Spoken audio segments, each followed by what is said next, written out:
Hello to all my friends out there. So I have 1/2 bag black beans, and what I did is I sorted through them to make sure there was no rocks. I rinsed them good. I boiled them for an hour. I let them set covered for 1 hour, and then I rinsed them good again, and now they're in the pan covered with water.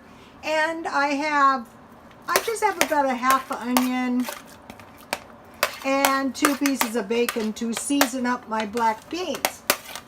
So I will cook these down, and then I bought some garlic.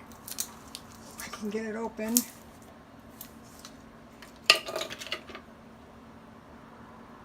I'll just put a little bit in. Okay, and then I'll bring these to a boil, and then I'll turn them down, and I'll cook them, and when they're almost done, within about an hour or so, I will roast some chicken and some vegetables, and I'll carry on with the chili making. I hope you guys are festive. God bless you all.